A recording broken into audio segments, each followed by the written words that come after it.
Yutulmuş yıldız 471 bir ustayla karşı karşıya mı geliyor? İnsanlığın kutsal eğitim diyarı ilkel kaos şehri, önemsiz görünen bir eğitim mahallesinin dinlenme odasının içinde. Liu Ofeng bir sandalyeye oturdu, siyah cübbeli elçinin daha önce bıraktığı kitaplara bakmak için başını eğdi, kitabın üzerinde bu sözler vardı. Eğer biri 18. seviyeyi geçebilirse, insanlık arasında gerçek bir elit, ölümsüzler arasında bir alt mezhep lideri olur, anında ilkel kaos şehrinin ebedi üyeleri olma hakkını elde ederler, aynı zamanda bir alt mezhep açabilirler. Şehir içinde ve başkalarından saygı görerek öğrencileri kabul edin. Ve buraya antrenman yapmaya gelenler de 3. seviyeyi geçtikleri sürece gidip bu dersleri dinleyebilirler. Liderlerden herhangi birinin öğrettiğini dinleyebilirsiniz. Ancak eğer belirli bir liderin öğrencisi olmak istiyorsanız, o zaman ilk dinlediğinizde, saygı göstergesi olarak o belirli lideri seçmeli ve daha sonra onun öğrencisi olmayı talep etmelisiniz. Eğer lider kabul ederse bu bir başarı olacaktır. Hatırlamak. Eğer usta bulmak gibi bir niyetiniz yoksa, aksi halde kimin öğrencisi olmak istiyorsanız, o ilk katılım onun kapısında olmalı, bu saygıdır. Sağ çift tırnak işareti. Metni bitiren Liu Feng, siyah cübbeli elçinin neden birinci katılımın önemini vurguladığını anladı. Bir usta mı buldun? Liu Feng kaşlarını çattı. Bir öğretmen bulmak iyidir Liu Feng, ilkel kaos şehrinde öğretmenlik yapabilenler ölümsüzler arasındaki alt mezhep liderleridir ve hepsi imparator unvanına sahiptir. Babata heyecanla bağırdı. Zayıf ve küçük olduğunuzda, size rehberlik edecek mutlak bir varlığa sahip olmak inanılmaz derecede önemli bir konudur. Örneğin, eğer gerçek Yan İmparatoru sana yüzen kanı öğrenme tavsiyesini vermeseydi, diğer normal savaşçılar gibi yanlış bir yola girmiş olabilirdin. Benim zaten bir öğretmenim var. Liu Feng sorunluydu. Sorun değil. Babata umursamıyor gibi görünüyordu. Evrendeki güçlülerin yaşam süreleri inanılmaz derecede uzun. Yıldız gezgini seviyesinde bir öğretmen, evren seviyesinde başka bir öğretmen bulabilirler ve sektör lordları olduklarında ardından bir tane daha bulabilirler. Farklı güçlü yönlerde farklı bakış açılarına sahiptirler, ihtiyaç duydukları öğretmen de farklı olacaktır. Bir savaşçının onlarca öğretmeni olması çok normal. Ah! Liu Feng başını salladı. Evren böyleydi, tüm evrendeki en iyi bin dahiler arasına girebilmek için, kimin birkaç öğretmeni olmaz ki? Ayrıca eğer içlerinden herhangi biri evren ülke liderleri tarafından öğrenci olarak kabul edilecek olsaydı, hepsi son derece heyecanlanırdı. Rongji'nin Yuanzhen ülke lideri tarafından kabul edilmesi pek çok kişiyi kıskançlıkla yeşillendirmişti. Kimi seçeceğim?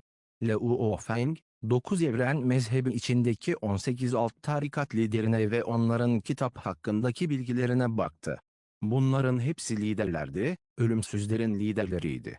Yunmo gezegeninin önceki öğretmeninden çok daha güçlü olan Yunmo gezegen ustası, yetkili unvanını zor kazanabildi ve bu liderlerin hepsi imparatorlar arasında bile güçlüydü, öğrencilerinin çoğu ölümsüzdü. Kimi seçeceğim?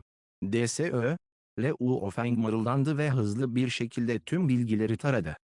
İlk kaos şehrinde, 9 evrenin altında toplam 18 lider var. Bu 18 tanesi, 4'ü Sanal Evren şirketine ait, onlar Alev Ejderhası İmparatoru, Gerçek Yan İmparatoru, Bin Rüya İmparatoru ve Kılıç İmparatoru, hepsi gerçekten dehşet verici görünüyor. Alev Ejderhası İmparatoru mu? Onu çalışırken gördüm. Babata heyecanla bağırdı. Öğretmeniniz ve ben evrenin gizli bölgesine girdiğimizde, buzla kaplı bir gezegende tehlikeli bir yolculuğa çıktığımızda, bizzat o buzun içinde Alev Ejderha İmparatoru'nun anında bir yıldız haline geldiğini ve etrafını saran 10 ölümsüzü yaktığını gördüm. Net, daha ölü olamazlardı. Yıldız mı oldu? Liu Feng şok olmuştu. Normal bir yıldızdan bile daha korkunç. Ölümsüzler bir yıldızı kolayca yok edebilirdi, ancak dönüştüğü yıldız, sıcaklık açısından normal bir yıldızdan çok daha yüksekti, tek bir hareketle 10 ölümsüzü yok ediyordu, bunlardan ikisi insan, geri kalanı otomat ve diğer ırklar, alevlerdi. Ejderha İmparatoru, son derece korkunç bir varlıktı. Ah! Liu Feng nefesini tuttu. O zamanlar öğretmenini öldüren piç bile öğretmenini tek hamlede öldüremezdi. Onun şu anda burada, ilkel kaos şehrinde öğretmenlik yapmasını beklemiyordum. Babata bağırdı. Alev ejderhası imparatoru, gerçek yan imparatoru, bin rüya imparatoru ve kılıç imparatoru. Liu Feng bu dördün bilgilerine baktı, gözleri beklentiyle doldu. İlkel Kaos şehrindeki savaşçılar çoğunlukla 5 ana gruba ayrılmıştı: Sanal Evren Şirketi, Devasa Balta Dojosu, Evren Birinci Bankası, Evren Galaksi Bankası, Evren Paralı Asker İttifakı. Sadece çok azının onları destekleyen büyük bir gücü yoktu. Bir malikanenin içinde. Haha, Kılıç İmparatoru, kendine fazla güvenme. Maymun savaşçısı Turuyan yüksek sesle güldü. Neden bir bakmıyorsun? Mor zırhlı ve sırtında altın bir kılıç taşıyan bir adam yüksek sesle güldü. İçinizden biri maymun adam, diğeri ejderha adam ve diğeri her zaman soğuk ve kasvetli. Sadece ben, eğer yeryüzündeki bir insana en çok benzeyen bensem. Beni seçmiyor, kimi seçecek? Blade, usta aramak dış görünüşe bağlı değildir. İki ejderha boynuzu ve kırmızı pullarla dolu yüzü, sanki iki mini gezegenmiş gibi gözleri var. Alev ejderi, güç açısından sana kaybetmem. Blade İmparatoru güldü. Blade çok gururlu, gördüğüm kadarıyla bu sefer yanlış hesap yapmış. Rüya gibi bir görünüm, siyah cübbeli bulanık bir adam bir kenarda oturuyordu. Her ne kadar bu Liu Feng gerçekten de 9. Evren tarikatımız içinde 100 milyon yılı aşkın süredir nadir bir fide olarak kabul edilse de, aslında birinci. Bıçak formunu kavramayı başardı. 10 yılda yüzen kan, yeteneği gerçekten çok yüksek, çok güçlü. Dolayısıyla o benim öğrencim olmalı, ben kılıç kullanıyorum. Blade İmparatoru güldü. 4 tanesi. 9 evren tarikatındandık, sanal evren şirketinin tüm üyeleriydik, ölümsüzlerin liderleriydik, ilkel kaos şehrinde öğretmenlerdik, doğal olarak ilişkileri iyiydi. Ara sıra bu 4 kişi bir araya gelir, sohbet eder, tartışır, hatta rekabet eder ve birbirlerinden bir şeyler öğrenirlerdi. Liu Feng'e gelince. O, 9 evren tarikatı için beklenmedik bir sürprizdi. Yarışmalardaki dahiler gruplarının her biri en seçkinleri ortaya çıkardı, tıpkı bu seferki gibi Bola'nınki gibi, hatta 10 milyon yıl boyunca en seçkin olanı olarak kabul edildi. Liu Feng başlangıçta bu dörtten pek fazla tanınmadı, ancak art arda ikinci ve üçüncü seviyeyi geçtikten sonra 10 yıl içinde birinci bıçak formunu kavradığı aşikardı. Başkaları bu yeteneği bilmiyordu, sadece 9 evren tabletini inceleyen bu dördü son derece açıktı. Korkutucu. Son derece korkutucu. Lan Leuo'nun uzay yasalarıyla yaptığı şeyin özünü inceleyebilmek için kişinin güçlü bir zihniyete ve anlayışa sahip mutlak bir dahi olması gerekiyordu. Eğer kişi 20 yılda birinci formu kavrayamazsa bu onun umudunun olmadığı anlamına geliyordu ve Liu Feng bunu 10 yılda başardı. Bolan başlangıçta çok fazla öndeydi, eğer ilk liderliğini saymazsak, sadece terimlerle gelişme hızı açısından bu Liu Feng, Bolan'a karşı hiç kaybetmiyor. Siyah cübbeli adam yumuşak bir şekilde iltifat ederek şöyle dedi. Belki geçtiğimiz 100 milyon yılda onunla karşılaştırılabilecek başkaları da vardı, ancak onların bizim 9. evrenimizi seçmeleri gerekmiyordu. 9 evrenimiz son 100 milyon yılda böyle bir dehayı neredeyse hiç görmedi. Alev ejderhası vardı. Böyle bir dahiye nasıl yetiştirmeyiz?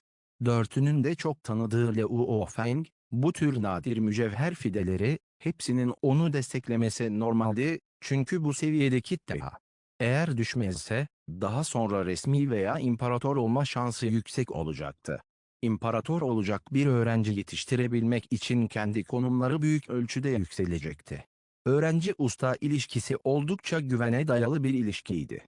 Blade, artık kendine güvenmenin faydası yok. Sadece bekle, kimi seçeceğini göreceğiz. Turuyan gülerek altın renkli kürkünü çenesine sürttü. O zaman göreceğiz. Blade Emperor kendinden emin bir şekilde konuştu. Alev ejderhası ve Bin Rüya İmparatoru güldü.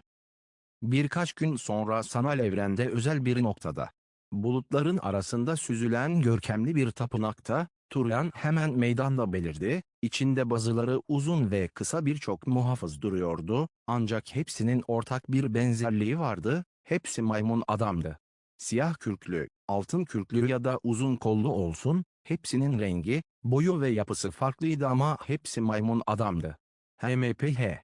Tapınağın kapısından içeri doğru büyük adımlar atarken Turuyan'ın ifadesi ağırdı. Majesteleri, majesteleri. Muhafızların hepsi saygıyla eğildiler. Turuyan hemen tapınağa koştu. Tahtlarda zaten 16 başka maymun adam vardı. Turuyan'ın girdiğini gördüklerinde tüm ifadeleri değişti. Sorun ne? Turuyan hızla içeri girdi, bakışları 16'yı geçerek kükredi. Büyük İttifak'ın isim listesi, nasıl oluyor da benim Kahon klanım için tek bir yer var? Doğru yan, ilk Kaos şehrinde yaşanan meseleleri umursamadın, bu bizim ve diğer liderlerin tartışıp karara bağladığı bir şey. 20 metre uzunluğunda siyah kürklü bir maymun adamın sesi tüm salonda yankılanarak gürledi. Zırva. Turuyan, önündeki devasa maymun adamı işaret etti. Kutsal maymun adam tapınağımızın 18 lideri var. Artık bilge işlere karışmıyor, her şeye 18 kişi karar veriyor.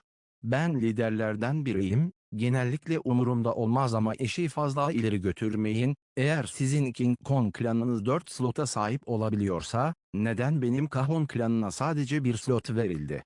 Doğru yan. O siyah maymun adam kükredi. Kapa çeneni. Turuyan'ın bakışları her birinin üzerinden geçti.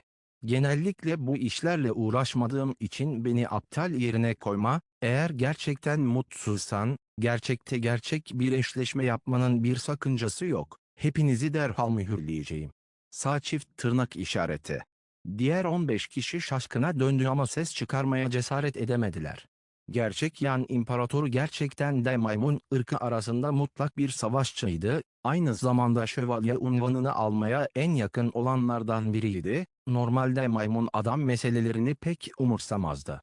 Bir şey var, kimseye zorbalık yapmak istemiyorum ama beni aptal yerine koyma.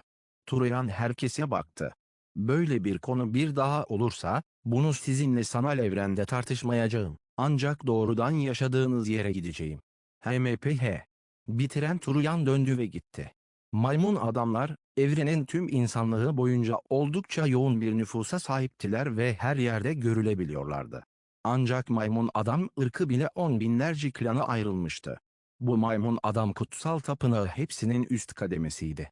Bu gerçek yan, aslında bu tür meselelerle ilgileniyor, ilkel Kaos şehrinde şövalye olmak için eğitim almıyor mu? Ateşli kırmızı gözleri olan, hüzünlü, sıska bir maymun lideri. Görünüşe göre Turuyan hala Kahon klanını gözetliyor. Bu liderler çaresizdi. Sanal Evren Ganwu kıtası, Pinkai şirketinin 86. seviye toplantı odası. Bir taraf Pinkai şirketinin üst kademesiydi, diğeri ise Sanal Evren şirketinin Ganwu bölümünün yatırım tarafı üst kademesiydi. Xu Xine ve Botela'yı, üzerinde imzalarının bulunduğu belgeleri paylaştılar. Seninle iş yaptığıma memnunum. Seninle iş yaptığıma memnunum. Xu Xine gülümsedi ve ayağa kalktı ve bir şarap kadehini kaldırdı. İmzaladıktan sonra, kutlama için içkilerimizi içmeliyiz, bu bir toprak uygulaması, Bay Botela'yı, Pinkai şirketinden gelen en yeni çay içeceğimizi denemelisiniz. Ah! Botella gülümsedi ve parayı aldı. Kutlamada içkilerimizi mi içtik? Bu yeni. İkisi bardaklarını kaldırdılar ve birlikte kaldırdılar. Hememe, hiç de fena değil, bu acı tat ağzınızda dönüyor, gerçekten harika. Botella başını salladı. Ben de çay ismini seviyorum. Botella çay kelimesini beceriksizce telaffuz etti. Xu X yine gülümsedi. Ben de bunu seviyorum çünkü büyük karlar getirebilir. Evet, bu doğru. Botella'nın kaşları kalktı. Evren teknolojisiyle yeryüzünün çeşitli tatlarını analiz etmek zor olmadı, ancak ürettikleri herhangi bir tat, sanal evrende özel olarak korunuyordu. O zamanlar Xu X'ine, toprağın birçok özel aromasını aldı ve bu aromaları hızlı bir şekilde büyük ölçekte tescil ettirdi, diğer şirketler bunları taklit etmeyi başarsalar bile kopyalayamazlardı veya kullanım nedeniyle ağır para cezaları ile cezalandırılırlardı. Pinghai şirketinin geleceği size bağlı olacak Bayan Leu O. Botella'yı Aksi takdirde başarısız olan herhangi bir işin sorumluluğunu üstlenmek zorunda kalacağım, dedi. Emin olabilirsiniz. XUX yine gülümsedi. Haha, Pinkay şirketinin personeli ve yönetimi olağanüstü, kesinlikle bundan emin olabilirim. Botele gülümsedi. O halde Pinkay şirketinin ikinci kademe bir şirket haline geleceği günü sabırsızlıkla bekleyeceğim. Umarım önümüzdeki 1000 yıl içinde. Hedefim 100 yıl XUX yine gülümsedi. Ah! Botele'nin gözleri anında parladı. Doğru, 100 yıl sonra ne kadar erken olursa o kadar iyi. Lütfen Bay Botele'yi, gidin biraz dinlenin, ben zaten bir ziyafet hazırladım. XUX yine gülümsedi ve ardından sanal evren GANU bölümünün yatırım departmanını dinlenmeye yönlendirmek için insanları ayarladı. Toplantı odasında yalnızca XUX yine ve kısa saçlı kız kalmıştı. Büyük kardeş XU, başardık. Kısa saçlı kız heyecanla konuştu. 10,2 kat fiyatla, yani %51 hisseye sahip olmalarına rağmen hala sorun yok. XUX yine gülümsedi. Bu devasa yatırımla Pinkay şirketimizin toplam sermayesi 882 karma unsura ulaştı. Leu Ofeng'e ödül olarak 1,000 karma unsur verildiğinde, yatırım yapması için küçük kardeşi Leu Oha'ya 300 ve XUX Yine'ye de 200 verdi. XUX Yine ise company, as the returns from storing the funds in the bank was simply too low, it was better for her to let Leu Oha invest it. Hence Leu Oha to enter the company, becoming a very important division, the investment department. O zamanlar hisseler bu şekilde paylaştırılıyordu.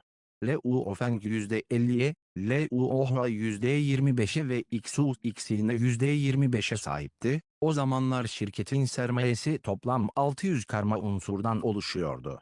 Leu Ofeng 10 yıldır ilkel kaos şehrindeydi, ancak gerçek evrende 30 yıldan fazla zaman geçmişti. Bu 30 yıl boyunca, XUX yine şirketi yönetti ve Leu Oha yatırımlardan sorumluydu. 30 yıl boyunca sermayeleri 600'e yakın karma elementten 3,000'e yakın karma elemente yükseldi. Her ne kadar küçük bir artış gibi görünse de, eğer dünyaya yerleştirilseydi, verimlilik çok az olurdu ve bahsetmeye bile değmezdi. Ancak gerçekte evrende böyle bir getiri zaten son derece yüksek kabul ediliyordu, çünkü yatırım ne kadar yüksekse geri dönüş de o kadar zor oluyordu. Yatırım ne kadar büyük olursa, büyük güçlerin dikkatini çekmesi ve firmaların dikkatini çekmesi de o kadar kolay oldu. Dikkatli olmadıkları an zarar edeceklerdi. 30 yıldan fazla bir süredir 5 kattan fazla kar mı elde ediyorsunuz? Bu zordu. Trilyonlarca yıllık ömre sahip birçok ölümsüzün, yatırımlarının karşılığını bir kere almak bile son derece zordu. Sanal evrende, yaşam süreleri trilyonlarca olan pek çok antik varlık ve sanal evren sistemi düzenlemeleri bulunduğuna göre, para birimleri neredeyse hiç şişmeyecek şekilde, o dönemden sonra bir 100 milyon yıl öncesine ait bir karma element hayal edin. Satın alma gücünde neredeyse hiç değişiklik olmadı. Yol açtı. Büyük şirketlerin yatırımları para kazanmayı zor buluyor. Pinkay şirketi bile bu getiriyi sağlamak için yiyecek ve içecek zincirinin hızla genişlemesine ve yatırımlara güveniyordu. Hisselerin bölünmesiyle Pinkay şirketi %49 hisseye sahip olurken, Sanal Evren şirketi %51 hisseye sahip oldu. Gerçekte, ana hissedarlar Leu Ofeng, Leu Oha ve XUX'in servetleri daha önce büyük artışlar göstermişti. Artık hisseleri azalmış olsa da şirketin sermayesi 3,000'e yakın karma unsurdan 33,000'e yakın karma unsura yükselmişti. Leu Ofeng, Leu Oha ve XUX yine bir araya gelince anında 16,000'den fazla karışık öğenin paylaşımı oluştu. Sanal Evren şirketinin amiral gemisi şirketi 3. kademe, 2. kademe ve 1. kademe ve son olarak özel kademe şirketlere ayrılmıştır. XUX yine elindeki belgeye baktı. 1,000 karma elementten oluşan bir sermayeye ulaşmak kişiye 3. seviyeye yerleştirir, 100,000'i aşmak ise kişiyi 2. seviyeye koyar. 10 milyon karışık unsurun kırılması kişiyi 1. seviyeye yerleştirir. 1 milyarı aşmak kişiye özel bir aşamaya getiriyor. İş ve askeri departmanlar sanal evren şirketinin en büyük iki departmanıydı. Üçüncü, kademenin yöneticisi hala dışarıdan bir üye olarak kabul ediliyor. İkinci, kademenin yöneticisi, son aşama bölgesinin çekirdek üyesi olabilir. Şirketimizin sermayesi 33.000 karışım üyesine ulaşıyor, 100.000 işaretinden çok uzak değil. Yatırım ne kadar yüksekse ölçek de o kadar zordu, kazanmak da zordu, yükselmek de zordu. 100 milyon evren doları, Liu Feng bunu kolaylıkla 1 milyar evren dolarına çıkarabilirdi. Sanal evren şirketi onu hemen korumalı bir web olarak işe alacak ve bir ölümsüzün onun koruması olmasını ayarlayacaktı. Çünkü bu kazanç hızı seviyesi bir imparatorun ölümsüzünden daha da korkutucuydu. Bu nedenle küçük kavgalar onları hiç rahatsız etmez. Bu kazanma yeteneği gerçekten de devasa devlerin uğruna rekabet ettiği şeydi. Açıkçası sanal evren şirketi Pinghai Company'yi daha çok tercih etti. 60 yıl. XUX yine başını salladı. 60 yılda ikinci. Kademe bir şirkete yükselmek çok zor. Kısa saçlı bayan başını salladı. XUX yine gülümsedi ve içinden düşündü. Buradaki 60 yıl, Yüksiyang Dağı'nda buluşmak için ilk kaos şehir eğitimini bitirmek ve bitirmeden önce harcayacağı süre kadar olacak. Sanırım onun ifadesi paha biçilemez olacak. XUX ineğin gözleri beklentiyle doluydu. İlkel Kaos şehri. Tam burada. Liu Feng bir konağın girişine ulaşana kadar yürüdü, o sırada oraya giren birçok savaşçı vardı. Turuyan bugün ders veriyor, 9 evren tabletinin birden 3'e kadar olan resimlerini açıkladığını duydum. Her ne kadar dördüncü resme çalışıyor olsam da, temel bilgileri dinlemenin her zaman faydası vardır. Ben de. Sektör lordları ve ölümsüzlerin hepsi malikaneye girdi, Liu Feng de onu takip etti. Girişteki tarayıcı, Liu Feng aracılığıyla herhangi bir direnç olmadan tarandı, açıkçası sınıfı dinlemek için gereksinimleri geçti. Konakta, 10 kilometre uzunluğunda ve geniş bir meydanda, birkaç yüz savaşçı dinlemek için toplanmıştı. Genç, birinci kez. Liu Feng'den pek uzakta olmayan kel bir yaşlı adam gülüyordu, tek bir bakıştan. Bu gencin yalnızca bir evren seviyesinde olduğunu söyleyebilirdi. Evet. Liu Feng başını salladı. Evren düzeyinde sınıfa katılabiliyor, dahi savaştan seçilmiş gibi görünüyor ve muhtemelen en üstte iki arasındadır. Yaşlı kel adam, şu anda plazada binden fazla insan toplandı. Rumble.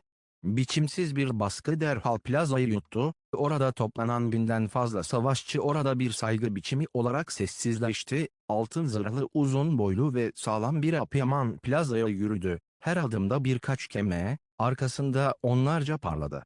Savaşçılar takip etti. Işınlanma, bu ışınlanma. Turuyan'ın ışınlanması zaten inanılmaz bir seviyeye ulaştı. Her yerde kısık seslerle tartışmalar başladı, ancak gürültü hala son derece düşüktü. Turuyan'ı takip edenler onun öğrencileridir, eğer onu efendimiz olarak alabilirsek, bu harika olurdu. Bu senin yeteneğine bağlı, o olmasa seni neden kabul etsin ki?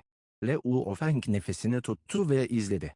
Uzakta, gerçek yan çapraz bacaklı oturdu, yanında onlarca öğrenciydi. Onun öğrencisi olamayan diğerlerine gelince, binlercesi ancak onun derslerine katılabiliyordu. Bugün 9 evren tabletinin üçüncü resmini açıkça açıklayacağım. Bu üçüncü resim temel. Turuyan orta havaya işaret etti ve zırhındaki altın gravüre benzer karmaşık bir gravür ortaya çıktı. Bu birinci resim, bu şekilde başlangıç yasasına gidiyor, orta havada, karmaşık altın gravürler döndü, neredeyse mekanik bir tekerlek gibi, gizemli hukuk enerjileri ile aşılanmış. Çok mistik. Liu Feng ağzını açık bir şekilde izledi.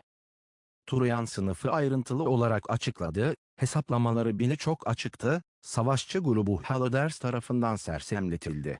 Her insanın kavrayışına göre, duygu farklıydı. Pekala, bugün burada bitireceğim. 3 gün sonra, Turuyan kayıtsız bir şekilde dedi. Teşekkür ederim öğretmenim. Binden fazla savaşçı saygıyla eğildi. Bu sırada siyah saçlı bir genç binlerce kişinin arasından dışarı çıktı, hemen grubun önüne geçti, grup şaşkınlıkla baktı. Bu serseri Turuyan'ı öğretmeni olarak mı istemek istiyor? Hemen yukarıda otururken, Turuyan'ın yüzünde bir gülümseme ortaya çıktı. Bu Liu Ofeng gerçekten de Turuyan'ın öğretmeni olarak gidiyor. İlkel Kaos şehrinin başka bir malikanesinde, sessizce meditasyon yapan Kılıç İmparatoru çaresizce başını salladı. Liu Ofeng, kendisinden önceki tarikat lideri Turuyan İmparatoruna karşı minnettarlıkla doldu. İlkel Kaos şehrine ilk geldiğimde sadece küçük bir figürdüm. Turuyan'ın bir göstergesi en doğru yolda yürümemi sağladı. Belki onun için bu sıradan bir işaretti ama benim için, muhtemelen bir sonraki trilyon yıllık eğitimimi etkiledi. Liu Feng, ilkel kaos şehir geleneklerine göre, binden fazla savaşçı ona bakarken saygılı bir şekilde eğildi ve saygılı bir şekilde bağırdı. Sizin öğrenciniz olmayı ciddiyetle rica ediyorum. Sizin öğrenciniz olmayı içtenlikle rica ediyorum. Sesi tüm meydanda yankılandı. Binden fazla savaşçının hepsi gerçek Yan İmparatoruna baktı. Kabul edecek mi? Haha. Gerçek Yan İmparatoru Liu Ofeng'e baktı ve umursamazca güldü. Bugünden itibaren sen benim, gerçek Yan İmparatorunun öğrencisi olacaksın. Hua. Aşağıda kaos vardı. Beni takip et. Turuyan ayağa kalktı ve Liu Ofeng'i diğer öğrencileriyle birlikte aldı. Ne? Turyan gerçekten de Uo Feng'i öğrencisi olarak mı kabul etti? Yakışıklı Gus ile Uo kaşlarını çattı. Şu anda hem de Uo Feng hem de Bola'nın öğretmenleri olarak tarikat lideri ölümsüzler var.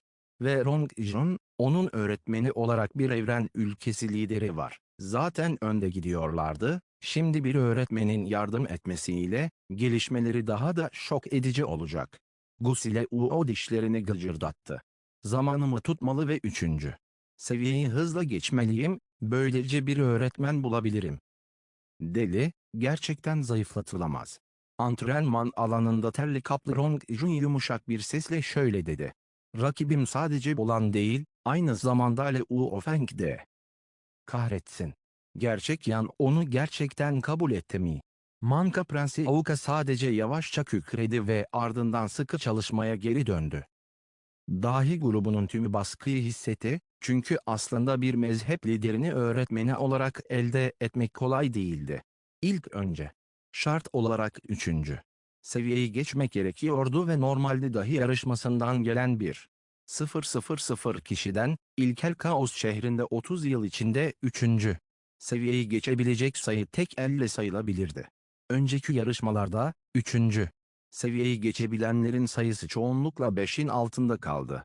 Bir grupta daha fazla dahiler veya olağanüstü dahiler olsa bile bu sayı hiçbir zaman onu aşmadı.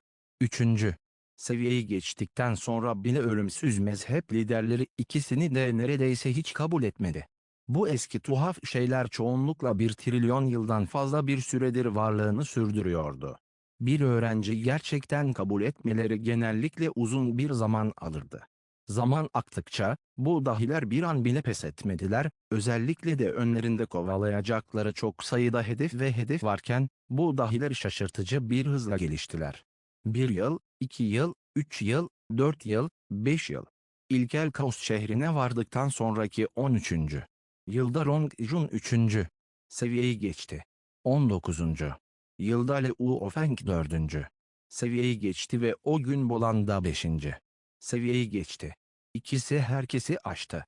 O gün, Rong Jun ve diğer birçok kişiyi denemeye teşvik etti, ancak hiçbiri başarılı olamadı. 21. yılda Uka 3. seviyeyi geçti. 25. yılda Long Yun ve Jiale Xi 3. seviyeyi geçti.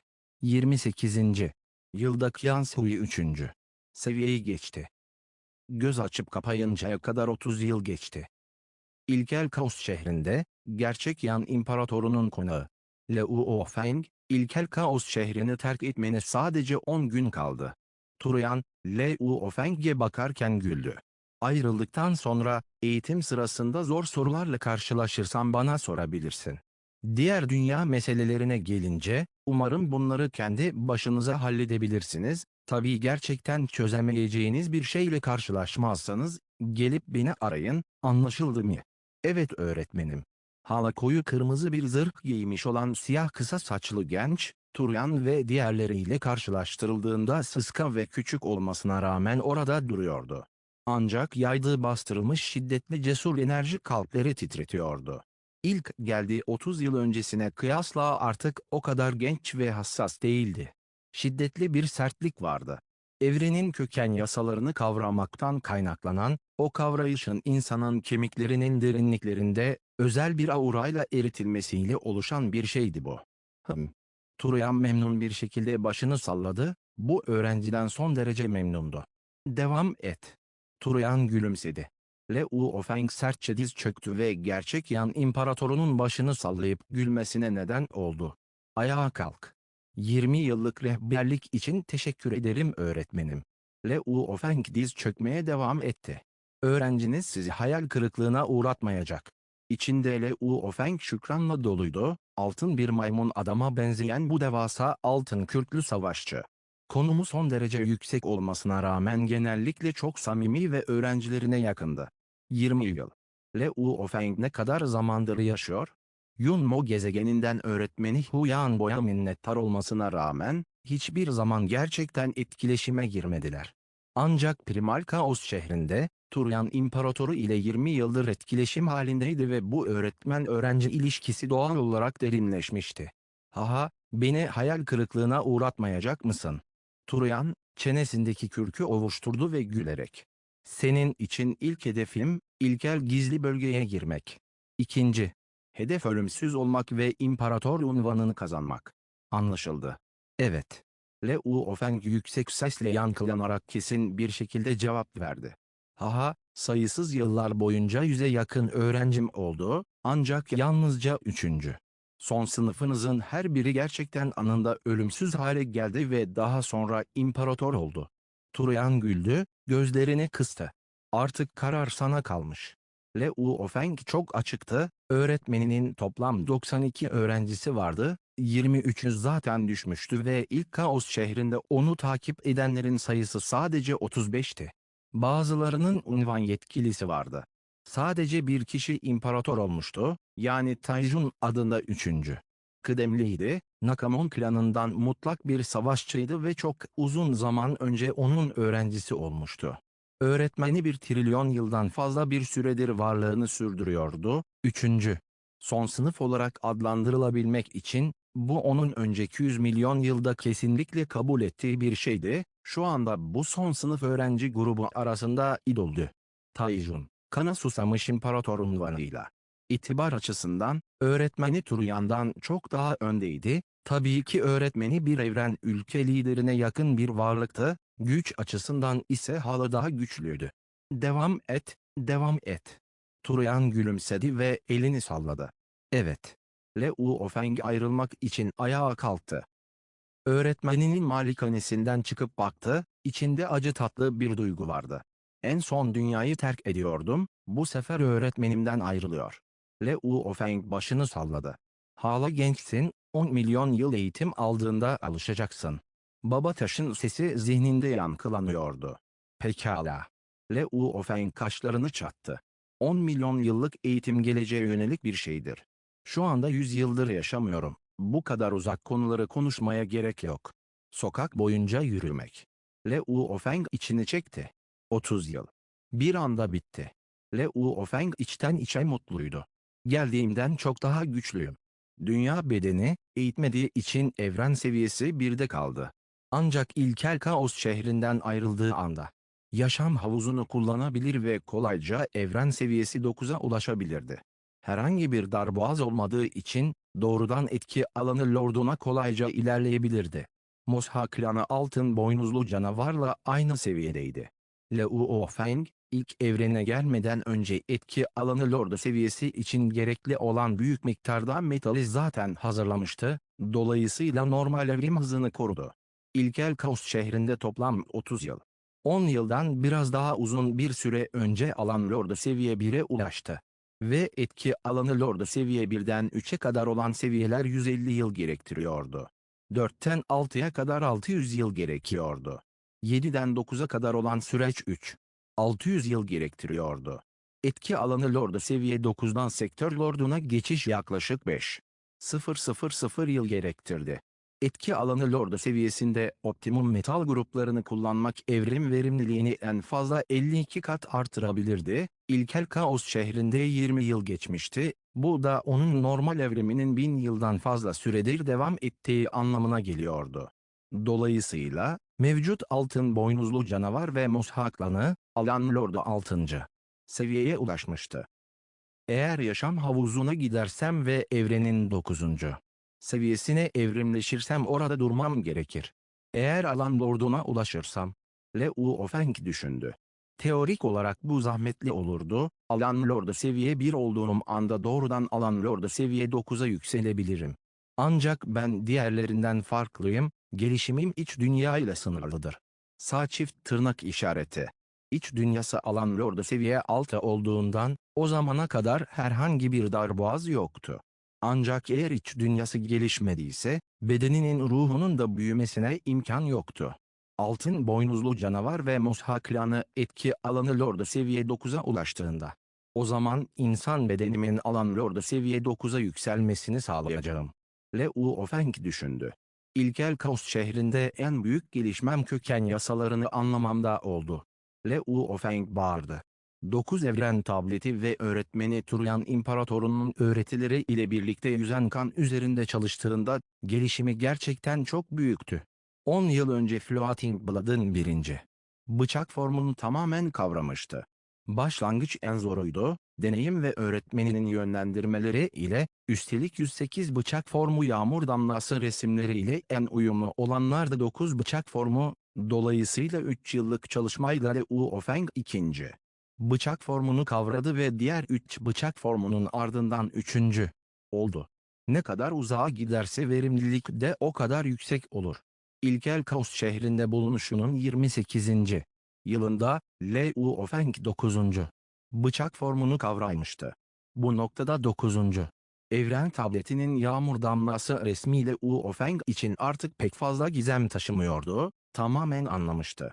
İlk 9 form kolaydı. Ancak ortadaki 27, son 72 şöyle dursun çok daha zordu. Artık ilkel Kaos şehrini yakında terk etme zamanı geldiğinden, Leo Ofeng 10. bıçak formunu bile anlamamıştı. 10. İkinci. Drizzle filmini henüz bitirmemiş olsam da bu 3 yılda büyük ilerlemeler kaydettim. Leo Ofeng düşündü.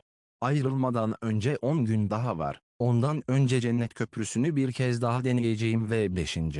seviyeyi geçip geçemeyeceğimi göreceğim. Eğer geçersem tableti incelemek için bir şansım daha olacak. Bu son çalışma şansı sayesinde, ayrıldıktan sonra bunu yavaş yavaş özümseyebileceğim.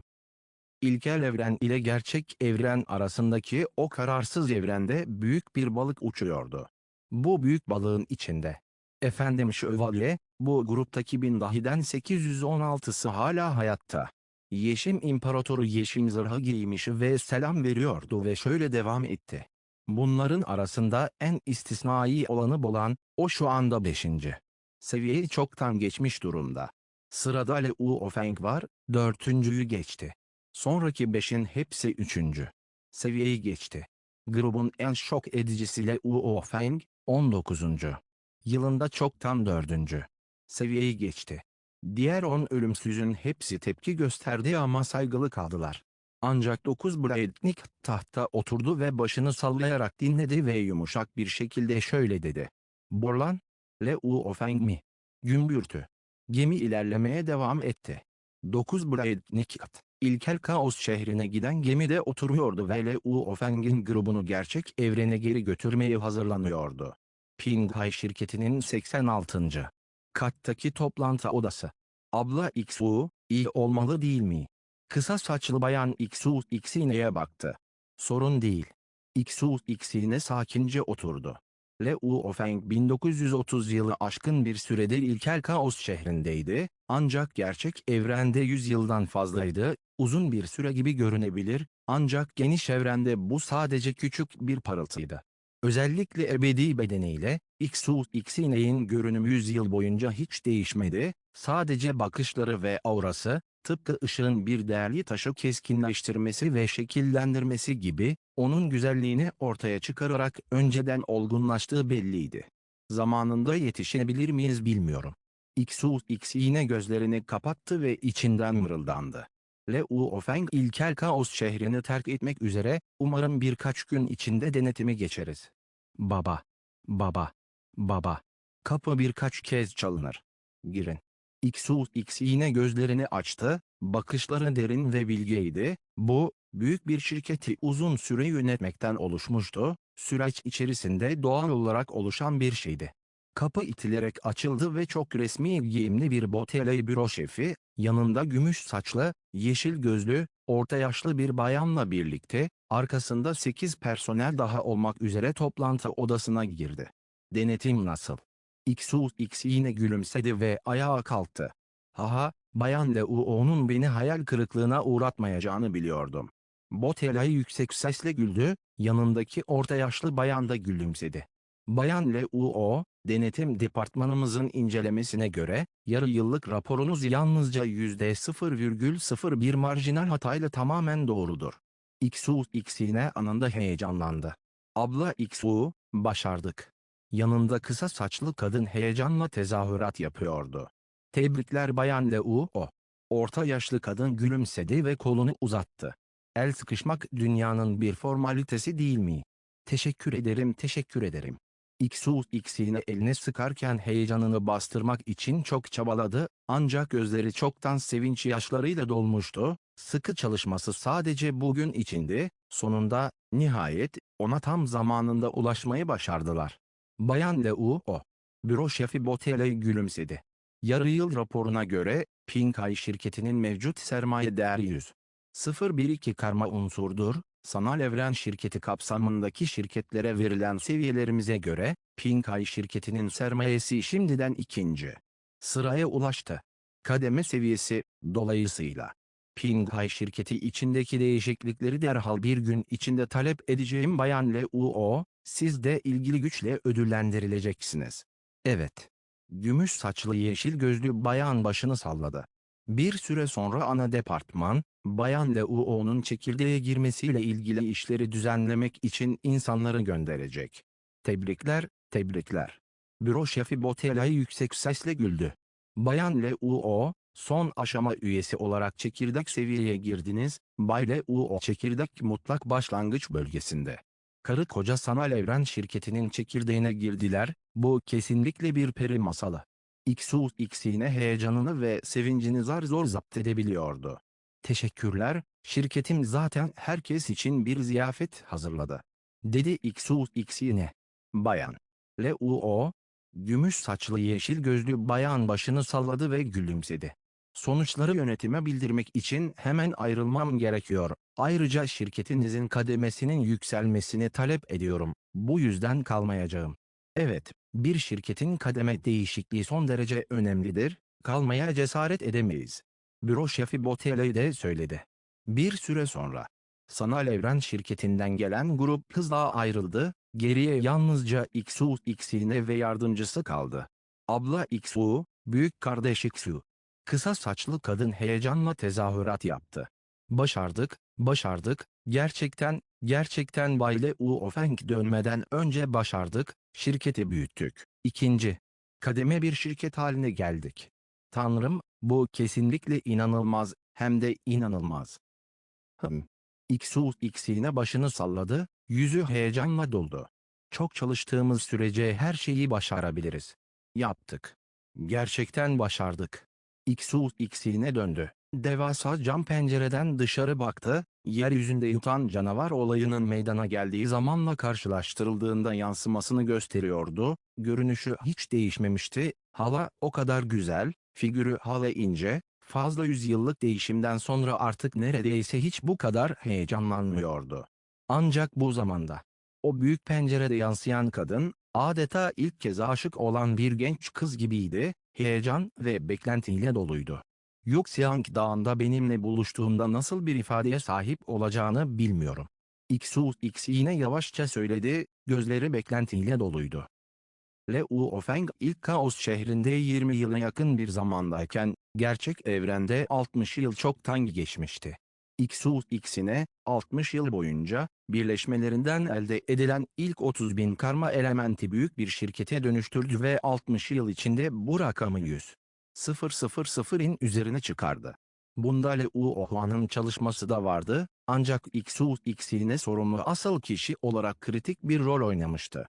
60 yıldan fazla bir süredir 60.000'den fazla karma unsur kazanıyoruz. Bu kar hızı, Yunno gezegeninin efendisinin bile kıyaslayamayacağı bir şeydi. Elbette X'ine'in böyle bir şey yapabilmesinin tek nedeni, başlangıçta başlangıç sermayesine sahip olmasıydı. Liu Feng, küçük erkek kardeşine ve karısına büyük miktarda servet vermiş olduğundan, Pinkai şirketinin ilk oluşumu zaten 600 karma unsur değerine sahip hale gelmişti. 600 karışık element. Zengin bir sektör lorduyla kıyaslanabilirdi, hatta daha fakir bir ölümsüzle, bu seviyedeki bir zenginlikle, Kara Ejderha İmparatorluğu bile böyle bir meblağ hemen ödeyemezdi. Başlangıç sermayesi çok büyüktü. Doğal olarak operasyonlarının ölçeği büyük olmaya başladı. Eğer biri yalnızca 100 milyon evren dolarıyla yeni bir şirket kurarsa, bu, Kara Ejderha İmparatorluğu'nda son derece zengin kabul edilir, o küçük sermaye en fazla birkaç yüz yaşam gezegeni satın alabilirdi, ancak 10 milyon yıllık bir mücadelenin ardından, servetlerini 10 bin kat artırarak, bu yalnızca 1 trilyon evren doları, yalnızca bir karışık element olur. Dolayısıyla başlangıç sermayesi çok önemliydi. Liu Feng nedeniyle, Pinkai'nin başlangıç sermayesi 600'e yakın karma unsurdu ve daha sonra Xine'in liderliği ve becerileri, Liu Hua'nın yatırım yetenekleri nedeniyle çok büyük ama zor bir ölçekte büyüdüler, bu verimli döngü sayesinde sanal ortamı çektiler. Üniversite şirketinin yatırımı, ölçeklerinin büyük bir sıçrama daha yapmasına ve ilerlemesine olanak tanıdı. Nihayet, 100 yıl sonra, Pinkai şirketinin net sermayesi sonunda 100.000 karma unsuru aştı, bu, birçok ölümsüzün nefesini tutmasına neden olacak devasa bir miktardı. İlkel Kaos şehri. Enerjiler dönüyordu, Liu Feng kendi eğitim odasının balkonunda bağdaş kurup oturuyordu, diğer balkonlarda da ayakta ya da oturan savaşçılar vardı, bir bakışta on binlerce savaşçı zamanlarına değer veriyor ve gökyüzüne, o görünür kökene bakıyordu. Kanunlar neredeyse dönen dişliler gibidir, eğitime dönmeden önce onlara bir göz attılar. Ve Liu Feng, ders çalışıyormuş gibi görünmesine rağmen, gerçekte bilinci sanal evren eğitim alanlarına girmiş ve simülasyonlardan geçiyordu. 9 evren tabletinin gizli odası yarın öğleden sonra başka bir grup savaşçının girmesi için tekrar açılacak. Liu Feng daha önce kontrol etmişti. O halde yarın tekrar Göksel Köprü'ye gideceğim, şimdilik. Bu benim antrenman yapmak için son şansım, geçen yıllarda öğrendiğim her şeyi bir araya getirerek Nansen silahının gücünü arttırıyorum. Sınırına kadar. Ders çalışmak çok önemliydi. Kişinin üzerinde çalıştığı şeyi serbest bırakması da önemliydi. Balkonda Liu Feng gözlerini açtı. Şimdi gel benimle buluş. Hemen zihninde bir ses yankılandı. Şimdi gel benimle buluşalım. Şimdi gelip benimle tanışın. Şimdi gelip benimle tanışın. Ses tekrar yankılandı ve ilk 1000 kişiden hayatta kalan 816 dahinin eğitimlerini durdurmasına neden oldu. Şövalye mi? Liu Feng hemen gökyüzüne koştu. Şua, şua, şua, şua. Geniş çorak arazilerden, ilkel kaos şehrinin farklı köşelerinden silüetler gökyüzüne fırladı, toplam 900'den fazla silüet aynı yöne doğru yöneldi. Şehrin semalarında, 1000 metre uzunluğunda, adeta kuyruğunu sallayan tuhaf bir canavara benzeyen lacivert bir balık, yoğunlaştırılmış ilkel kaos alanını yarıp uçarak geçti, o mavi balığın içinden insanları teslim eden o güçlü enerji yayılıyordu. Gemi. Kabin kapısı açıldı ve 10 silüet dışarı uçtu, onların başında yeşil zırhlı, mor pullu bir adam vardı. Havada yüzen büyük balıklar anında ortadan kayboldu. O sırada Liu Feng ve 816 dahinin geri kalanı ve 100'e yakın ölümsüz çoktan yukarıda havada toplanmış, saygıyla bekliyorlardı. Selamlar şövalye. Bir grup ölümsüze eğildi. Selamlar şövalye. Liu Feng ve geniş dahiler grubu da havada saygıyla eğildiler. HMPH. Bir homurtu, sadece bu ses bile grubun kalbine ağır bir çekiç gibi indi, yeşil zırhlı, mor pullu adam bir tanrı gibiydi, yüzen gruba soğuk bir şekilde bakıyordu ve ilkel Kaos kentindeki on binlerce savaşçının hepsi bunu hissedebiliyordu. O baskı, ona bakmaya cesaret edemiyor. Korkutucu. Liu Ofeng alnından aşağıya doğru soğuk ter damlacıklarını hissetmeden edemedi. Neredeyse gibiydi. Neredeyse devasa ve güçlü bir ejderhanın baktığı bir karınca gibi. Şövalyenin öfkesinin bu kadar korkunç olmasını beklemiyordum. Liu Ofeng nefesini tuttu. O zamanlar 9 bıçaklı şövalye ile ilk kez sanal evrende tanıştık. Belki sanal evren onun bilincinin en fazla bir kısmını tutabiliyordu, dolayısıyla baskısı o kadar güçlü değildi. Son geldiğinde aurasını da kontrol etti, bunun sadece biraz dışarı çıkmasını beklemiyordum. Sessizlik. 100'e yakın ölümsüz ve 800'den fazla dahi ses çıkarmaya cesaret edemiyordu. İlkel Kaos şehri, hepiniz için ayarladığımız en güvenli yer. Yeşil zırhlı mor pullu adam neredeyse bir tanrı gibi havada durup altındaki gruba baktı. Ve 1000 kişiden bir beşi burada öldü, bu çok hayal kırıklığı. Sessizlik. Şehrin yukarısındaki havada, Liu Ofeng ve grup sadece itaatkar bir şekilde dinleyebiliyor ve ses çıkarmıyordu. İlkel Kaos şehrinden ayrılmanıza hala 10 gün var. Adam soğuk bir tavırla şöyle dedi. Bu olduğunda, eskisi kadar güvenli olmayacağını anlayacaksınız. Eğer grubun bir beşini ilkel Kaos şehri gibi güvenli bir yerde kaybedebilirseniz, o zaman geri döndüğünüzde gerçek evrende, korkarım 100 yıl içinde sizden yalnızca 500 kişi kalacak. HMPH. Son 10 gününüzü iyi değerlendirin, kim göksel köprüyü denemek isterse, tabletleri incelemek isterse o devam etsin. İlkel Kaos şehrini terk ettiğinizde, buraya bir daha dönmeniz çok uzun zaman alacak. Yeşil zırhlı, mor pullu adam elini salladı ve "Git," diye emretti. Evet. Büyük grup cevap verdi. Bunun üzerine grup dağılarak şehrin her yönüne doğru yola çıktı. Şövalyenin uyguladığı baskı çok fazlaydı. Yeşil cübbeli, mor pullu adam bir adım attı ve ilkel Kaos şehrinin üzerindeki göklerden hemen kayboldu, ıssız bir bölgenin muazzam ama yine de sade ve basit devasa malikanesinde belirdi. Bu konağın tamamen siyah bir kapısı vardı. Haha, iyi bir arkadaşın beni ziyaret etmesi nadirdir.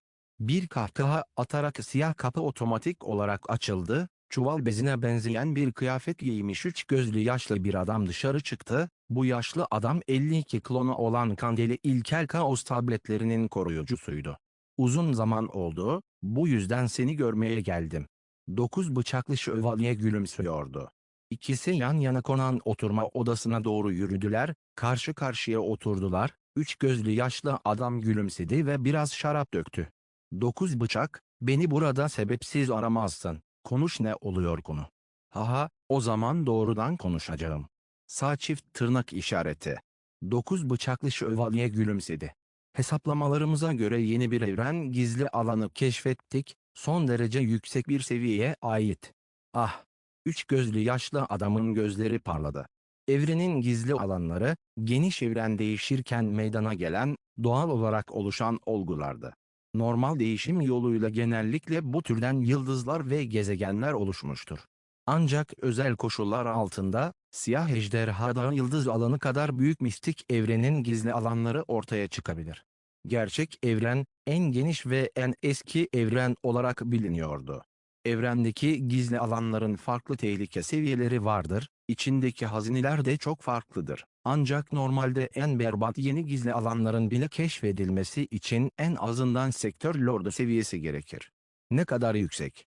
Üç gözlü yaşlı adam merakla sordu. Şövalyenin altındaki herhangi biri içeri girerse kesinlikle ölür. 9 bıçaklı şövalye gülümsedi. Bu imparator şövalyelerin hayatta kalma şansları son derece düşük. Ah! İlginç. Üç gözlü yaşlı adamın kalbi hopladı. Gerçek evrende bir ölümsüze zarar verebilecek çok az şey kalmıştı. Bir şövalyenin altındaki her şeyin içeri girerken ölmesine neden olabilecek gizli bir alan, o halde bu gizli alan dehşet verici olmalı, ancak ne kadar korkutucu olursa olsun, bu aynı zamanda evren hazinelerini, hatta en heyecan verici hazineleri içeri almanın daha kolay olduğu anlamına da geliyordu. Şövalyeler. Kısa süre önce keşfedildi, güvenmediğimiz kimseyi davet etmezdik, bu sefer bizzat ben sizi davet etmeye geldim. 9 bıçaklı şövalye 3 gözlü yaşlı adama baktı. Kandeli, gidecek misin? Kandeli tereddüt etti. Her neyse, klonlarınız ilk kaos tabletlerini koruyabilir. Üstelik şehrin lideri de burada hiçbir tehlike yok. 9 Blade başını salladı. Ve ilkel evren, hala gelişmekte olan küçük bir evrendir, gerçek evrenimizin 10 milyonda biri bile değil. Gerçek evrenimiz gerçek merkezdir, siz ayrılalı 10 binlerce çağ oldu, keşfetmenin zamanı geldi, çok büyük bir keşif olabilir. Sağ çift tırnak işareti. Üç gözlü yaşlı adamın gözleri parladı. Toplandığınızda bana haber verin. Üç gözlü yaşlı adam 9 bıçaklı şövalyeye baktı. Haha, seninle çok daha büyük bir garantiye sahip olacağız. 9 bıçaklı şövalye güldü. Kandeli evrende kadim bir varlıktı, gücü mutlaktı, tüm mutlak savaşçılar ve ırklar ona ilkel kaos şehrinin koruyucusu diyordu, bu isim 9 bıçaklı şövalyenin itibarından bile daha fazla yankılanıyordu. Ve onun klonlanması en çok itibar kazanan hamle oldu. Onun klonlaması basitçe kendisinin bir parçasını bölmekti, ölümsüzler için bir klon üretmek basitti, ancak Kandeli aynı değildi, ürettiği her klon orijinalinin yaklaşık %60 gücüne sahipti. Bu nedenle tehlike zamanlarında onları keşfetmek ve keşif yapmak için kullanmak en güvenli seçenekti. Bir klon yok edilse bile Kandeli'yi pek etkilemedi. Kandili, 9 bıçaklı şövalye, bu iki mutlak varlık, bir süre sohbet etti, birden 9 bıçaklı şövalye kaşlarını çattı. Sorun ne? Kandili de kaşlarını çattı. Küçük mesele. 9 Blade kayıtsız bir şekilde gülümsedi. En yeni dahi serseri grubumuz, Yuan Zhen ülke liderinin öğrencisi olarak kabul edilen Rong Jun, Cennetsel Köprü'nün 4. seviyesini geçti. 4. seviye mi? Fena değil, hiç de fena değil. Kandeli iltifat etti. İlkel Kaos şehrine dahiyane yarışmalardan yeni partiler geliyor, bunlardan herhangi birinin 4.'lüğü bile geçmesi son derece nadirdir. Artı Rong Jun, bu partide zaten 3 tane var. Bolan, Liu Ofeng ve Rong Jun. 9 bıçaklı şövalye bir gülümseme ortaya çıkardı. Bu 3 serseri çok sıra dışı, sonunda sizin sağ ve sol kollarınız haline gelebilirler. Kandeli şunları söyledi. 9 bıçak güldü. Bir eğitim bölgesinin balkonunda. Ne? Başlangıçta gözleri kapalı, bağdaş kurup oturan Liu Ofeng ayağa kalktı ve kaşlarını çattı. Rong Jun 4. seviyeye mi geçti? 2. Rong Jun, ilk Kaos şehrine gelişinin 13. yılında 3. seviyeyi geçmişti. Fakat, her 3 seviye bileşikti, 3. seviyeden 4. seviyeye kadar son derece zordu, ister Bolan ister kendisi olsun, 4. seviyeye geçmek biraz zaman aldı. 4.'yü geçti, o zaman hemen şimdi. Liu Ofeng'in gözleri mücadele ruhuyla doluydu. Şimdi gidip 5. seviyeyi deneyeceğim. Zihinsel durum ve duygular da kişinin savaş yeteneklerini etkileyebilir. Liu Ofeng şu anda dövüş ruhuyla doluydu ve ardından hemen cennetsel köprüye doğru yöneldi. Rong Jun 4. seviyeye mi geçti? Başka bir 4. seviye mi? Diğer dahiler de hemen hemen aynı anda haberi aldılar. Sanal evren cennet köprüsü. Güzel adanın merkezinde silüetler belirdi. Çok fazla insan.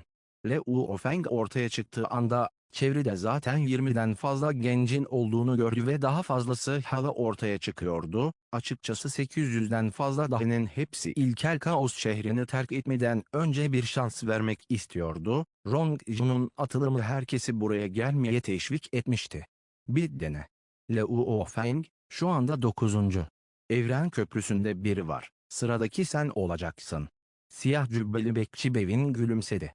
Vıka, Büyük Balta Köprüsü'nde birisi var. Sıradaki sen olacaksın. Bekçi Bevin herkesin emrini ayarlıyordu ama bazıları hemen girişimde bulunabiliyordu. Liu Ofeng, denemek için mi buradasın? Vıka, Liu Ofeng'in yanında mırıldanarak durdu. Sen zaten çok öndesin. Rong Jun da bana yetişti, rahatlayamıyorum. Liu Ofeng gülümsedi. Liu Ofeng ve Vıka, az önce yanlarında beliren Hala aynı beyaz cübbenin içinde, kanlı bıçağı taşıyan bir silüet gördüler. Ölüm tanrısı Bolan. O da mı burada? Liu Ofeng kaşlarını çattı. O beyaz cübbeli genç Liu Ofeng'i gördü ve ona başını salladı ve yumuşak bir şekilde. Liu Ofeng. Bolan. Dedi. Liu Ofeng'in gözleri mücadele ruhuyla doluydu. Yüzden fazla dahi etraflarında toplanmıştı. Bu dahilerin hepsi Liu Ofeng ve Bolan'a baktı ve usulca tartıştılar. İkisi tekrar buluştu. En son Liu Ofeng 4. seviyeyi geçtiğinde Bolan da 5. seviyeyi geçmişti. İkisi bugün yine geçecek mi? Göksel Köprü o kadar kolay değil. Ancak grubumuz arasında Bolan'a rakip olabilecek tek kişi Liu Ofeng. Liu Ofeng ve Bolan konuşmadan sadece birbirlerine baktılar, ancak içten içe rekabetçi hissediyorlardı. Liu Ofeng, 9. Evren Köprüsü'ne girebilirsin. Bekçi Bey'in. Bolan, Evren Köprüsü'nde biri var. Ondan sonraki kişi sen olacaksın. Liu Ofeng Bolan'a baktı ve Bolan da arkasına baktı. S.O.O. Liu Ofeng bir ışık huzmesi haline geldi ve doğrudan uzaktaki 9. Evren Köprüsü'ne doğru uçtu. 9 evrendeki Cennet Köprüsü'nün ilk 3 seviyesi sisle kaplanmıştı. 4. ve 5. seviyeler fırtınalarla kaplanmış, zirveye ulaşmıştı. 5. seviyenin okyanusa uzaklığı son derece yüksekti, karanlığın ortasında sadece 4. seviyeden gelen çılgın rüzgarlar görülebiliyordu, okyanus bile görülmüyordu. 5. seviye. Sağ çift tırnak işareti. Liu Ofeng köprünün üzerinde durup ilerideki kasırgaya baktı. Sürekli devam eden kasırga bir ses çıkardı. Savaşçıyı, kontrolcü, hipnozcuyu seç, birini seç, rakibini yen ve 6. seviyeye geçebilirsin. Kontrolör. Liu Ofeng tereddüt bile etmedi. Çiçi. Kasırgadan, gümüş bir maska takan gümüş zırhlı bir silüet hızla uçtu, sıska adam, koyu altın rengi uzun bir çubuk taşıyan kara bulut mekiğinin üzerinde duruyordu. Silahları ve saire. Hala Liu Ofeng'inkine benziyordu. Evren seviyesinde 5. seviyeyi denemeye geldiğinizde kendinize çok güvenmelisiniz. Gümüş zırhlı adam alay etti. Tüm gücünüzü alın, aksi halde ben saldırdığımda savunma yapamayacaksınız bile. Kibirli serseri. Liu Ofeng kara bulut mekiğinin üzerinde durup kasırganın önündeki gümüş zırhlı adama soğuk bir şekilde baktı. Arkasındaki koyu altın rengi uzun çubuk hızla gökyüzünü kaplayan altın ışık huzmeleri fırlattı, büyük miktarlarda küçük altın bıçaklar Liu Ofeng'in önünde süzüldü, içlerinden sayısız iplik örüldü, her küçük bıçak birbirleri arasında küçük bir mesafe tuttu, her birinde karmaşık gravürler daha fazla altın iplik saçıyordu, altın köken yasasını çıkaran toplam 600 küçük altın bıçak, örülmüş ve birbirine bağlanan altın iplikleri aşılayarak hızla bulanık, devasa bir totem sütunu oluşturuyordu. Nansen silahının 4. seviyesi. Optimum güç. Totem sütunu Liu Ofeng'in önünde süzülüyordu. Yalnızca 4. seviye mi? Gümüş giyimli adam soğuk bir şekilde gülümsedi. Nansen silahlarının 4. seviyesini evren seviyesinde kullanabilmek çok etkileyici, ancak 5. seviyeyi geçmek, bu sadece bir rüya. Gümbürtü. Konuşurken, sırtındaki altın uzun çubuk her yöne büyük miktarlarda altın ışık fırlatan gizli bir silah gibiydi, bir anda neredeyse göz kamaştıran bir güneş gibi, sayısız altın ışık hızla yoğunlaştı, her 81'i bir altın bıçak oluşturdu, bir C uzunluğunda toplam 36 gerçek altın bıçak, hepsi önünde yüzüyor. C 36 altın bıçak birbirine kaynaşmış, büyük miktarlarda altın iplikler onları dokuyor ve birbirine bağlıyor. 3 metre uzunluğunda koyu altın bir bıçak, neredeyse gerçek bir altın bıçağa benziyor. Dikkatli bir inceleme yapılmadan aradaki herhangi bir yarık bile görülemiyor, aradaki altın iplikler bile görülemiyor. Bu devasa kılıç gümüş zırhlı adamın önünde süzülüyordu. Nansen silahlanmanın 5. seviyesi. Uzay dilimleyici. 5. seviye. Liu Ofeng şöyle düşündü. Demek bu şekilde, bu 5. seviye rakip, Nansen silahının 5. seviyesini kullanıyor. Şu anda benim Drizly resmini kavramam ve altın kökeni yasalarını anlamam hala 5. Seviyeyi üretemiyor Nansen silahlanma seviyesi. Ancak. Birinci. Resim, yağmur damlası resmi, 9 harikayı tamamen gördüm, 9'u bir bedende birleştirdi. Benim totem sütunum, diğer totem sütunlarından çok daha güçlü. Sağ çift tırnak işareti. Liu Ofeng çok net bir şekilde hatırladı.